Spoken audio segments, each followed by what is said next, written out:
बिहार में voter list की जो गहन पुनरीक्षण चल रहा है उस पर बात करने के लिए हमारे साथ पटना हाई कोर्ट की पूर्व जस्टिस अंजना प्रकाश जी हैं। उनसे समझते हैं क्योंकि वो खुद भी बिहार से हैं और इसको उनसे बखूबी ज़्यादा कोई नहीं समझ सकता। मैम, जिस तरीके की तस्वीरें आपने देखी, लोगों की बात सुनी, हुँ। आपको क्या लग रहा है चुनाव आयोग की इस पूरी नहीं, ये प्रक्रिया तो को बहुत लेकर? दर्दनाक है एक्चुअली।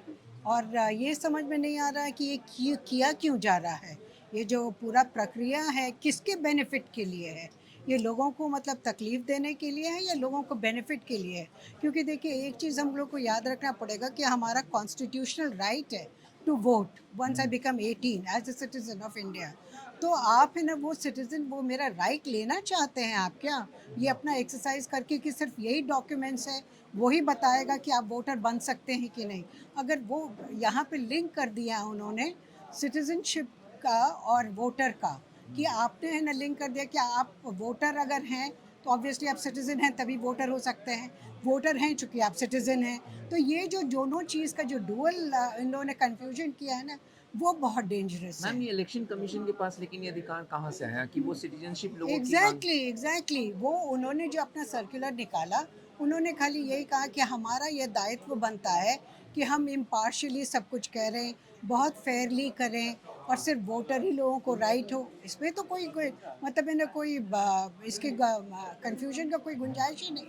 मगर सवाल है उसके वजह, ये अचीव करने के लिए आपका ये ऑब्जेक्ट हो सकता है, मगर उस ऑब्जेक्ट को अचीव करने के लिए आप कौन सी प्रक्रिया निकालेंगे? सवाल तो ये है ना। मैम, 10 जुलाई को सुप्रीम कोर्ट में सुनवाई हुई थी, फिर हाँ, से हाँ, 28 जुलाई को इस मामले में हाँ, हियरिंग है। हाँ, लेकिन पिछले 18 दिनों में, 10 दिनों में जो हम देख रहे हैं, 11 दिनों में, और उसके बाद बहुत कुछ हुआ। बिहार में आपको पता है, आरा सब जगह हाँ, हाँ, बाढ़ का बाढ़ पानी आई आ हुई गया, है, कोसी हाँ, में बाढ़ है। बिल्कुल, तो बिल्कुल, लोग जो है अपने घर द्वार छोड़ के हाँ। निकल रहे हैं।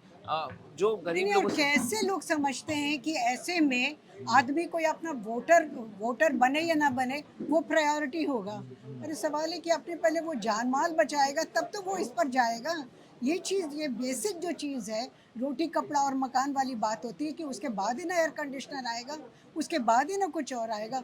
तो जब उसी से आप हमको डिप्राइव कर दीजिएगा, तो हम कहाँ से ये बताते लेकिन फिरेंगे मैम, कि एक एक सवाल ये कि इलेक्शन कमीशन इसका संज्ञान क्यों नहीं लेता? क्योंकि वो सोशल मीडिया में जाके ट्वीट करके अभी हाँ, 96% हाँ, एसआईआर फॉर्म्स उसके पास आ गए। हाँ। लेकिन इन तमाम बातों के बाद, जमीन पे इतने आक्रोश के बाद भी कोई बिल्कुल, संज्ञान। बिल्कुल, हाँ, ये इनसेंसिटिविटी है उसकी।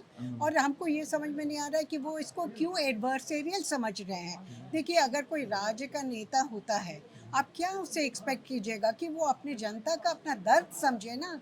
जब जनता अपनी दर्द बता रही है और वो बिल्कुल एकदम कान में ये लगा कर के बैठे हुए हैं, जैसे सुन ही नहीं रहे, सोच ही नहीं रहे, समझ ही नहीं रहे, तो बहुत तकलीफ तो देने की आखिरी बात सवाल है। मैम, ये कि 28 जुलाई को आप क्या सुप्रीम कोर्ट से एक्सपेक्ट करती हैं? आप जुडिशरी में देखिए, रहे। एक्चुअली देखिए, हम जुडिशरी में रहे हैं, हाँ। इसीलिए जो मामला जो सब जुडिस होता है उसके ऊपर कुछ नहीं बोलना हाँ, चाहिए। हाँ, मगर मेरा अपना पर्सनल ओपिनियन जो था, जो वैसे भी अगर हमको अपना अपना पक्ष रखना होता, तो हम सुप्रीम कोर्ट के सामने यही पक्ष रखते।